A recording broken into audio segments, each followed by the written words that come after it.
Сахап Илалов – участник Великой Отечественной войны. На фронт попал в декабре 1942-го. Тогда ему было 18 лет. Служил связистом в артиллерийском полку. Принимал участие в сражениях под Сталинградом, на Курской дуге и в освобождении Орла. День Победы встретил под Берлином. Из Сталинграда мы переехали. Там стояли на обороне некоторые месяцы, даже, наверное, больше.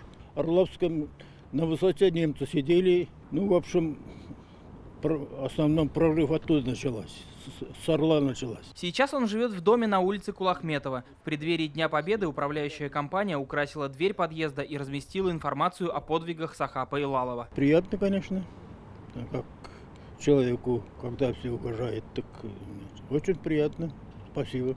Также оформлены подъезды, где живут другие ветераны. Их портреты можно увидеть на домах по улице Восстания, Шоссейная и Боруди. Самре Бекмеевой 101 год. Во время войны была медсестрой. И лишь годы спустя из архивов КГБ родственники узнали, она служила в разведке. В Венгрии была. Вот, в Венгрии была. И в Румынии была. В Румынии была. Информацию об ушедших ветеранах Великой Отечественной войны администрация Кировского района разместила и на автобусных остановках. Теперь на остановках Казани можно узнать не только маршруты движения общественного транспорта, но и о героях Великой Отечественной войны. Например, на остановке Северный вокзал разместили информацию о командире артиллерийской батареи Федоре Савельеве. Поменьше рекламы, а побольше вот таких.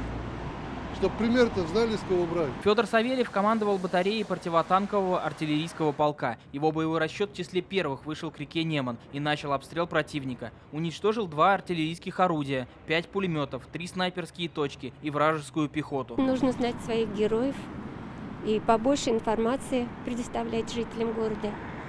Это важно и пожилым, и молодым.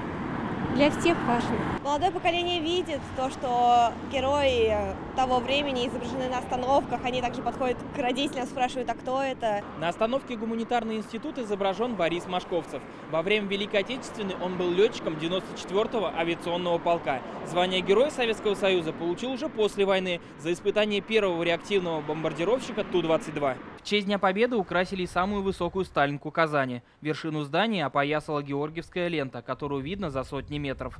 Иван Сарафанов, Рамзиль Гарипов, ТНВ, Казань. Закажи рекламу на ТНВ. Телефон в Казани 5 705 100.